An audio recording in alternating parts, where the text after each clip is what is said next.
السلام عليكم ورحمة الله وبركاته. الحمد لله والصلاة والسلام على رسول الله أما بعد. أعوذ بالله من الشيطان الرجيم. اتقوا الله حق تقاته ولا تموتن إلا وأنتم مسلمون. மறுமையில் பரிந்துரை என்பது அல்லாஹ் தான் நாடியோருக்கு வழங்குகிறான். அல்லாஹ்வுடைய தூதர் முஹம்மது நபி ஸல்லல்லாஹு அலைஹி வஸல்லம் அவர்களுக்கு வழங்குவதாக அவர்களே சொல்லி காட்டிய செய்தியை நாம் நேற்று அறிந்தோம். இறுதியாக அவுஃப் பின் மாலிக் அஷ்ஜஇ ரலியல்லாஹு அன்ஹு அவர்கள் சொன்ன செய்தி என்னவென்றால், நபிகள் நாயகம் ஸல்லல்லாஹு அலைஹி வஸல்லம் அவர்கள் அத்தானி ஆத்தி மின் இன்தி ரப்பி, என்னுடைய ரப்பிடமிருந்து வரக்கூடியவர் வந்தார். ஃபஹய்யரனி பைன அன் யுத்கில நிஸ்ஃப உம்மத்தில் ஜன்னா, என் சமுதாயத்தில் பாதி பேரை சொர்க்கத்தில் நுழைவீங்கள். ஒபைன ஷஃபாஆ, அல்லது பரிந்துரை செய்யுங்கள். இரண்டில் எதை நீங்கள் தேர்ந்தெடுக்கின்றீர்கள் என்று சொல்லி என்னிடம் அல்லாஹ் அவரை அனுப்பி வைத்தான். ஃபக்தர்து ஷஃபாஆ, நான் பரிந்துரையை ஏற்றுக்கொண்டேன், பரிந்துரையை நான் தேர்ந்தெடுத்து கொண்டேன். வய்ய லிமன் மாத்த லா யுஷ்ரிக் பில்லாஹி ஷைஆ, இந்த பரிந்துரை யாருக்கு என்று சொன்னால், அல்லாஹ்வுக்கு இணையற்பிக்காமல் யாரெல்லாம் மரணித்தார்களோ அவர்களுக்கு இந்த பரிந்துரை என்று நபி அவர்கள் சொன்னதை ஹாக்கிமில் இடம்பெற்று திருமதி அபூதாவில் இடம்பெற்றிருப்பதாக நேற்று நாம் அறிந்தோம். ஆக நபிகள் நாயகம் ஸல்லல்லாஹு அலைஹி வஸல்லம் அவர்கள் பாதி பேரை சொர்க்கத்தில் அனுப்புங்கள் அல்லது பரிந்துரை எடுத்துக்கொள்ளுங்கள் என்று சொன்னபோது பரிந்துரையைத்தான் எடுத்துக்கொண்டார்கள். ஏன்னா பாதி பேரை சொர்க்கத்துக்கு அனுப்புங்கன்னு அல்லாஹ் எடுத்து சொல்லிட்டான்னு வைங்க, மீதி பேர் பட்டுக்கிடுவாங்க. அப்போ பரிந்துரைங்கிற அந்த ஒரு அதிகாரம் இருந்தால், அந்த ஒரு வாய்ப்பு இருந்தால், அதையும் தாண்டி என்ன செய்யலாம், அதிகமானவரை சொர்க்கத்துக்குள் அனுப்பிவிடலாம் என்கிற அடிப்படையில் நபி அவர்கள் என்ன செய்றாங்க, பரிந்துரையை தேர்ந்தெடுத்துக் கொள்கிறார்கள் என்பதை நாம் நேற்று கண்டோம். இன்று நபிகள் நாயகம் ஸல்லல்லாஹு அலைஹி வஸல்லம் அவர்கள் சொல்லக்கூடிய ஒரு செய்தியை நாம் பார்க்கிறோம். நரகத்திற்கு செல்லக்கூடியவர்களை தனியாக பிரிப்பது, நரகத்துக்கு செல்லக்கூடியவர்களை தனியாக பிரித்தல். அது என்ன தனியாக பிரித்தல்? அது குர்ஆனிலே வருது. அதாவது அஸ்ஹாபுல் யமீன் வ அஸ்ஹாபுல் ஷிமால், வலதுசாரி இடதுசாரி, மார்க்சிஸ்ட், அப்புறம் என்ன இன்னொன்று என்னது, சிபிஎம் சிபிஐ, அந்த வலதுசாரி இடதுசாரி இல்லை. இது வலதுபுறத்தை சார்ந்தவர்கள், இடதுபுறத்தை சார்ந்தவர்கள். யாரெல்லாம் வலப்பக்கம் என்று தீர்மானிக்கப்படுகிறார்களோ அவர்களெல்லாம் நினைச்சுவாங்க சொர்க்கத்துக்கு போயிடுவாங்க. யாரெல்லாம் இடதுசாரிகள் என்று தீர்மானிக்கப்படுகிறார்களோ அவர்களெல்லாம் என்ன நரகத்துக்கு என்ன செய்வாங்க, போயிடுவாங்க என்பதை குர்ஆனிலே அல்லாஹ் என்ன செய்கிறான், சொல்லி காட்டுகிறார். அப்போ அல்லாஹ் அடையாளப்படுத்துகிறான் யார் சொர்க்கத்துக்குரியவர்கள் யார் நரகத்துக்குரியவர்கள் என்பதை அல்லாஹ் அடையாளப்படுத்துகிறான். அதைத்தான் நபிகள் நாயகம் ஸல்லல்லாஹு அலைஹி வஸல்லம் அவர்கள் சொல்லி காட்டுகிறார்கள். யக்கூலுல்லாஹ், நாளை மறுமையில் அல்லாஹ் சொல்லுவான், யா ஆதம், ஆதமே. உடனே அவர் சொல்லுவார், லப்பைக வ சஅதை, இதோ அல்லாஹ்வே உனக்கு நான் அடிபணிந்து விட்டேன் என்று சொல்லுவார். சொல்லும்போது வல் கைரு ஃபி யதை, அனைத்து நல்லவைகளும் உன் கையில் தான் இருக்கிறது. நீ எதுக்கு என்ன கூப்பிடன்னு தெரியல என்ன, ஆனா எல்லாமே உன் கையில் தான் இருக்கு அப்படி சொல்லி ஆதம் சொல்லுவார். கால, அல்லாஹ் சொல்லுவான், அஹ்ரிஜ் பஅஸன் நார், நரகத்துக்கானவர்களை நீ வெளியேற்று அப்படின்னு ஆதவ பார்த்து அல்லாஹ் சொல்லுவான். ஏன், எல்லாமே உன் பிள்ளைகள் தான், எல்லாமே உனக்கு பிறகு இந்த பூமியில கடைசி மனிதன் அழிக்கப்படும் வரை இந்த பூமியில் படைக்கப்பட்டவர்கள் எல்லாமே என்ன, உன்னுடைய வழித்தோன்றர்கள் தான். இவங்களில் யாரு நரகத்துக்குரியவங்க அப்படிங்கிறத நீ பிரித்து தனியா எடு அப்படின்னு சொல்லி அல்லாஹ் ஆதமுக்கு சொல்லுவான். அப்ப ஆதம் கேட்பார், ஒமா பாசும் நார், நரகத்துக்குரியவர்கள் யார்? எனக்கு விளங்கலையே நீ சொல்றது அப்படின்னு ஆதம் அல்லாஹ்வை பார்த்து கேட்பார். கால மின் குல்லி அல்ஃபின் திஸ்அமியத்தின் வ திஸ்அத்துன் வ திஸ்ஈன்.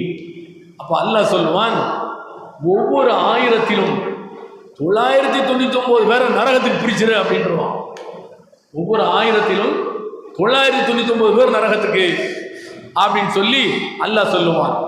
அடுத்து ஃபதாக ஹீன யஷிபு ஸகீர் வ தலஉ குல்லு ذات حمل حملها وترى الناس سكارى وما هم بسكارى ولكن عذاب الله شديد. இப்படி சொல்லும்போது அது எவ்வளவு பெரிய ஒரு நெருக்கடியான ஒரு கட்டமாக இருக்கும் என்று சொன்னால் அதை நபிகள் நாயகம் ஸல்லல்லாஹு அலைஹி வஸல்லம் சொல்றாங்க. யஷீபு ஸகீர், சிறுவன் நரைத்து போவான்.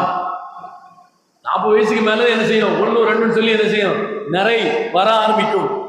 ஆனா சின்ன பையனுக்கு நிறைச்சு போன்னு வைங்க, அந்த அளவுக்கு ஒரு கவலையை தரக்கூடிய ஒரு பெரிய ஒரு துக்கத்தை தரக்கூடிய ஒரு நிகழ்ச்சியாக அந்த கட்டம் என்ன செய்ய இருக்கும்.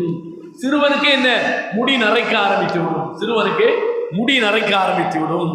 அடுத்து தலஉ குல்லு ذات حمل حملها, 9 மாசம் தாண்டும் போதுதான் ஒரு தாய் குழந்தை என்ன செய்வாள், பெற்றெடுப்பாள். குழந்தை பெறுவதற்கான பருவம் அப்பதான் என்ன செய்ய வரும்.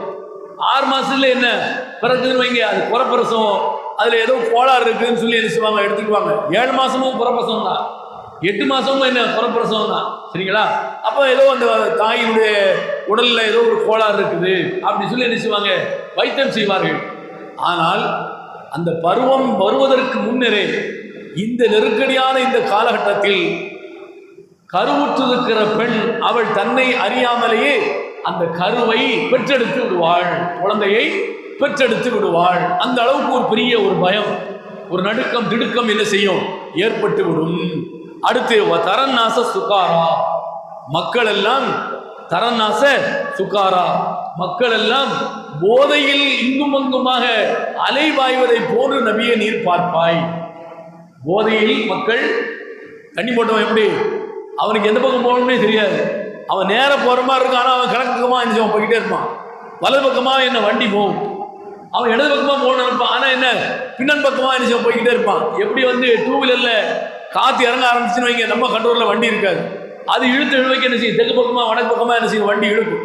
இது மாதிரி போதையில் உள்ளவன் அவன் தன் நிலை தெரியாமல் இங்கும் அங்குமாக மக்கள் அலைவாய்வார்கள். வமாஹுந்தி சுகாரா, உண்மையிலே மக்கள் போதையில் இருப்பாங்க அந்த நேரத்தில், இல்லை போதையெல்லாம் கிடையாது. வலாக்கின் அதாபல்லாஹி ஷதீத், அல்லாஹ்வுடைய வேதனை அந்த அளவுக்கு கொடுமையாக இருக்கும் அந்த நேரத்தில். ஏன் ஆதம பார்த்து அல்லாஹ் சொல்லிட்டான், 999 பேரை நரகத்துக்கு பிரிச்சிரு, ஒரு ஆளை மட்டும் விட்டுரு அப்படின்னு சொல்லி அல்லாஹ் சொன்னதற்கு பிறகு அப்போ அந்த மக்களுடைய கதி எப்படி இருக்கும் பாருங்க என்று நபிகள் நாயகம் ஸல்லல்லாஹு அலைஹி வஸல்லம் அவங்க சொல்லி காட்டுறாங்க. இப்படி சொன்ன உடனே ஃபகாலு யா ரசூலல்லாஹ், சஹாபாக்கள் கேட்கிறார்கள், அல்லாஹ்வின் தூதரே, ஐயுனா தாலிக ரஜுல், அந்த ஒரு ஆளுன்னு சொன்னீங்களே அவர் யார், எங்களில் யார்? அவங்களை சஹாபாக்களுக்கு என்ன, ஐயோ அந்த ஒரு ஆள் யார் இருந்தா நம்ம அந்த பட்டியலில் அந்த லிஸ்ட் நாமளும் போய் சேர்ந்துக்கலாமே அப்படின்னு சொல்லி சஹாபாக்களுக்கு ரொம்ப ஆர்வம். ஐயுனா தாலிக ரஜுல், அந்த ஒரு நபர் யார் என்று கேட்டபோது நபிகள் நாயகம் ஸல்லல்லாஹு அலைஹி வஸல்லம் சொன்னாங்க, அபஷிரு, நற்செய்தி உங்களுக்கு உண்டாகட்டும், நற்செய்தி உங்களுக்கு உண்டாகட்டும் அப்படி சொல்லி என்ன செய்றாங்க சொல்றாங்க. அப்படின்னா என்ன அர்த்தம், உங்களுக்குலாம் அந்த பஞ்சாயத்து கிடையாது, ஏன்னா நீங்க ஒன்றும் கவலைப்படாதீங்க என்று நபிகள் நாயகம் ஸல்லல்லாஹு அலைஹி வஸல்லம் ஒரு ஆள் யாருங்கிறத சொல்லலை, கரெக்டாக சொல்ல முடியாதுல்ல, அல்லாஹ்வுடைய தூதர் இப்பவுமே இங்கேயே சொல்லியாச்சுன்னா முடிஞ்சு போச்ச கதை. அதனால அவங்க என்ன, உங்களுக்கு ஒரு நல்ல செய்தி தான், நீங்க ஒன்றும் கவலைப்படாதீங்க என்று நபிகள் நாயகம் ஸல்லல்லாஹு அலைஹி வஸல்லம் எடுத்து வச்சுறாங்க. முடிச்சுட்டு அடுத்து சொன்னாங்க, இன்னமி யஜூஜ வ மஜூஜ் அல்ஃபன் வ மின்கும் ரஜுல்.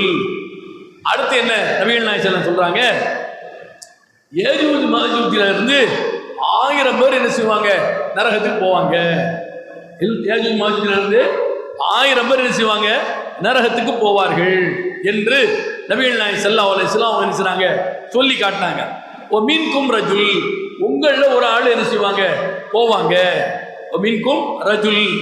சும்ம கால, நபிகள் நாயகம் ஸல்லல்லாஹு அலைஹி வஸல்லம் சொன்னார்கள், வல்லதி நஃப்ஸி பியதிஹி, என்னுடைய உயிர் யார் கையின் வசம் இருக்கிறதோ அவன் மீது ஆணையாக சொல்கிறேன், இன்னில அத்மஉ அன் தகூனு சுலுஸ அஹ்லில் ஜன்னா. இங்க மேல உள்ள செய்தியில 999 பேரை நரகத்துக்கு அனுப்பு அப்படின்னு சொல்லி ஆதமுக்கு அல்லாஹ் சொல்கிறான்.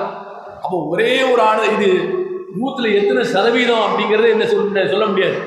1000ல் 999 போச்சுன்னா 1 என்பது 100ல் எத்தனை சதவீதம்? 0.0001 தான் என்ன செய்யணும், அந்த பர்சன்டேஜ் தான் என்ன செய்யணும், வைத்துக் கொள்ள வேண்டும். வேறொரு ஹதீஸில் நபிகள் நாயகம் ஸல்லல்லாஹு அலைஹி வஸல்லம் சொல்றாங்க, 100ல் 99 பேரை நரகத்துக்கு அனுப்பு, ஒரு ஆளை தவிர அப்படின்னு சொல்லி என்ன அல்லாஹ் என்ன செய்யறான்னு சொல்வதாக நபிகள் நாயகம் ஸல்லல்லாஹு அலைஹி வஸல்லம் சொல்லி காட்டுறாங்க. இங்கு 1999 நரகத்துக்கு போக முடியவங்க, அந்த ஹதீஸில் 100ல் 99 நரகத்துக்கு போகக்கூடியவங்க. இங்க கொஞ்சம் சதவீதம் கம்மியா இருக்கு. இங்க சதவீதம் 100ல் 99 சொன்னா அப்போ 1% என்ன சொர்க்கத்துக்கு போவாங்கன்னு தெரியுது. அந்த 1999 என்பது வந்து 1% கூட இல்லை, 0.1 அதாவது 0.1 அளவுக்கு அங்க என்ன, அப்ப அங்க அதிகமானவங்க என்ன செய்வாங்க, நரகத்துக்கு போவாங்க. இப்படி 2 வகையாக நபிகள் நாயகம் ஸல்லல்லாஹு அலைஹி வஸல்லம் சொல்றாங்க. சாராம்சம் என்னவென்று சொன்னால், நரகத்துக்கு போறவங்க தான் அதிகமா இருப்பாங்க, நரகத்துக்கு பிரித்து அனுப்பப்படக்கூடியவர்கள் தான் அதிகமாக இருப்பார்கள். அப்ப இந்த வித்தியாசம் எதை காட்டுது என்று சொன்னால், அல்லாஹ்வை ஏற்காமல் காபிராக, இறை மறுப்பாளனாக, இணை வைப்பாளர்களாக வாழ்ந்தவர்களில் அதிகமானோர் என்ன செய்வாங்க, நரகத்துக்கு போவாங்க. அல்லாஹ்வை ஏற்றுக்கொண்டு பாவங்கள் செய்தவங்க இருப்பாங்களா இல்லையா, அவங்கள 99% என்ன செய்வாங்க, நரகத்துக்கு போவாங்க, 1% சொர்க்கத்துக்கு என்ன செய்வாங்க, போவாங்க என்று 2 ஹதீஸையுமே வைத்துக்கொண்டு என்ன செய்றாங்க, சொல்லி காட்டுறாங்க. அதனால ரசூல் ஸல்லல்லாஹு அலைஹி வஸல்லம் அப்படி என்ன செய்றாங்க, வித்தியாசப்படுத்தி என்ன செய்றாங்க, சொல்லி காட்டுறாங்க. சொல்லிவிட்டு இதுதான் சரியான பொருள் என்பதற்கு இந்த ஹதீஸுடைய பின்போதி நமக்கு என்ன மிக தெளிவாக விளக்குகிறது. என்ன சொல்கிறார்கள், வல்லதி நஃப்ஸி பியதிஹி, என் உயிர் எவன் கைவசம் இருக்கிறதோ அவன் மீது ஆணையிட்டு சொல்கிறேன், இன்னில அத்மஉ அன் தகூனு சுலுஸ அஹ்லில் ஜன்னா, உங்களில் 3ல் 1 பகுதியினர் சொர்க்கத்திற்கு போக வேண்டும் என்று நான் ஆசைப்படுகிறேன். நபிகள் நாயகம் சொல்றாங்க. 3ல் 1 பகுதினா என்ன அர்த்தம், அப்ப 100ல் 33 பேர் என்ன செய்யணும், சொர்க்கத்துக்கு போகணும் என்பதான் என்னுடைய விருப்பம். ஆனா என்ன, 100ல் 99 பேர் நரகத்துக்கும், ஒரு ஆள் தான் சொர்க்கத்துக்கு அப்படின்னு சொல்லி அல்லாஹ் சொன்னதாக நபிகள் நாயகம் ஸல்லல்லாஹு அலைஹி வஸல்லம் சொல்லி காட்டுறாங்க. என் விருப்பம் அது அல்ல, என் விருப்பம் நீங்க அதிகமா சொர்க்கத்துக்கு போகணும் என்பதுதான் என்று நபிகள் நாயகம் ஸல்லல்லாஹு அலைஹி வஸல்லம் சொல்லி காட்டுறாங்க. கால ஃபஹமிதல்லாஹ வகப்பர்னா, இப்படி சொன்ன உடனே சஹாபாக்கள் அல்லாஹ்வை புகழ்ந்தார்கள். அல்ஹம்துலில்லாஹ் அப்படி சொன்னாங்க, அல்லாஹ் அக்பர்னு சொன்னாங்க. ஏன், நபிகள் நாயகம் ஸல்லல்லாஹு அலைஹி வஸல்லம் அவருடைய விருப்பம் என்ன, இந்த சமூகத்தில் 3ல் 1 பங்கினர் சொர்க்கத்துக்கு போக வேண்டும் என்பது அவருடைய விருப்பம். அல்ஹம்துலில்லாஹ், அல்லாஹ் அக்பர் என்று சஹாபாக்கள் தங்களுடைய அந்த மகிழ்ச்சியை நிச்சயதாங்க வெளிப்படுத்தினாங்க. சிம்ம கால பிறகு நபிகள் நாயகம் ஸல்லல்லாஹு அலைஹி வஸல்லம் சொல்றாங்க, வல்லதி நஃப்ஸி பியதிஹி இன்னி லஅத்மஉ அன் தகூனு ஷத்ர அஹ்லில் ஜன்னா. திரும்ப சொல்றாங்க, இல்ல இல்ல, இந்த சமுதாயத்தில் சரிபாதி பேர் சொர்க்கத்துக்கு போக வேண்டும் என்று நான் விரும்புகிறேன். என் உயிர் எவன் கைவசம் இருக்கிறதோ அந்த அல்லாஹ்வை சத்தியமாக சொல்கிறேன், 3ல் 1 இல்லை, சரிபாதி பேர் சொர்க்கத்துக்கு போகணும் அப்படின்னு சொல்லி நான் விரும்புகிறேன் என்று நபிகள் நாயகம் ஸல்லல்லாஹு அலைஹி வஸல்லம் சொல்லி காட்டுறாங்க. இன்ன மஸலக்கும் ஃபில் உமமி கமஸலி ஷஅரத்தில் பைதா ஃபி ஜில்தி ஸௌரில் அஸ்வத்.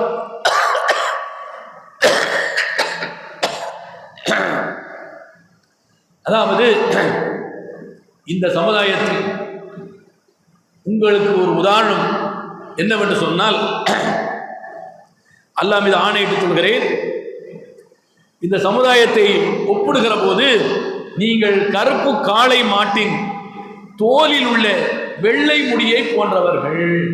கருப்பு காளை மாட்டின் தோல்ல முடி இருக்குமா இல்லையா, கருப்பு காளை கருப்பு, இன்னொரு ஓரத்தில் லேச ஒரு வெள்ளை முடின்னு வைங்க, அந்த கருப்புல அந்த வெள்ளை முடி தெரியுமா, தெரியவே தெரியாது. பைனாக்குள்ள வச்சு பார்த்தா தான் என்ன செய்யும், ஓ இங்கே ஒரு வெள்ளை முடி இருக்கு அப்படி சொல்லி என்ன செய்யும் தெரியும். ஒரு சின்ன ஒரு பகுதி வெள்ளையாக இருந்தால் என்ன செய்யும், படிச்சுன்னு அந்த மொத்த கருப்புல வெள்ளை என்ன செய்ய தெரியும். ஒரே ஒரு முடி வெள்ளை முடி இருந்துச்சுன்னா மொத்த காலையுமே கருப்பு, அதுல ஒரு முடி வெள்ள முடி இருந்துச்சுன்னா அது தெரியவே தெரியாது. அப்ப இந்த நிலையில் தான் இந்த நம்முடைய சமுதாயம் என்று நபிகள் நாயகம் ஸல்லல்லாஹு அலைஹி வஸல்லம் அவங்க நினைச்சாங்க சொல்லி காட்டுறாங்க. அல்லது கழுதையின் காலில் உள்ள வெள்ளை சொட்டையை போன்று இருக்கிறீர்கள். கழுதையின் காலில் உள்ள வெள்ளையின் சொட்டையை போன்று இருக்கிறீர்கள். கழுதை அதனுடைய நிறம் என்னங்க நமக்கு தெரியும், சாம்பல் நிறம். அதுல காலில் கீழே என்ன லேசா ஒரு சொட்டை, கீழே சொட்டை இருக்கிறது தூரத்துல இருந்து பார்க்கறவங்களுக்கு தெரியுமா? தெரியாது. உடம்புல ஏதாவது இருந்துச்சுன்னா அது என்ன செய்யும், பளிச்சுன்னு தெரியும். காலில் கீழே இருக்கிறது தெரிய வாய்ப்பில்லை. அப்ப இப்படித்தான் உங்களுடைய இந்த சமுதாயத்தில் நாளை சொர்க்கத்திற்கு போகக்கூடியவருடைய நிலை இப்படித்தான். என்ன ஏன் ஆதமிலிருந்து கடைசி மனிதன் வரை எத்தனை கோடி கோடி மனிதர்கள் இந்த உலகத்தில் படைக்கப்பட்டு இறந்து போயிருப்பார்கள். அதுல சொர்க்கத்துக்கு போகக்கூடியவங்க என்பது இந்த மாதிரி கழுப்பு காலையில இருக்கக்கூடிய வெள்ளமுடிய அளவுக்கு தான் என்ன செய்யும் இருக்கும். அப்ப சொர்க்கத்துக்கு போகக்கூடியவங்களுடைய எண்ணிக்கை மிக மிக மிக மிக குறைவு என்பதை நபிகள் நாயகம் ஸல்லல்லாஹு அலைஹி வஸல்லம் சொல்லி காட்டுறாங்க. இது புகாரியில 6530வது ஹதீஸாக இடம்பெற்றிருக்கிறது. அப்ப நபிகள் நாயகம் ஸல்லல்லாஹு அலைஹி வஸல்லம் அவர்கள் இந்த ஹதீஸ்ல சொல்ல வருவது என்னவென்று சொன்னால், சொர்க்கவாதிகள் யார் நரகவாதிகள் யார் என்று அந்த நாளில் பிரித்து வைக்கப்படும். அவங்கள பார்ட்டிஷன் பண்ணதுக்கு பிறகுதான் ஒம்தாஸில் யௌம அய்யுஹல் முஜ்ரிமூன், பாவிகளே நீங்க எல்லாம் தனியா பிரிஞ்சு நில்லுங்கோ அப்படி சொல்லி குர்ஆன்ல வருது.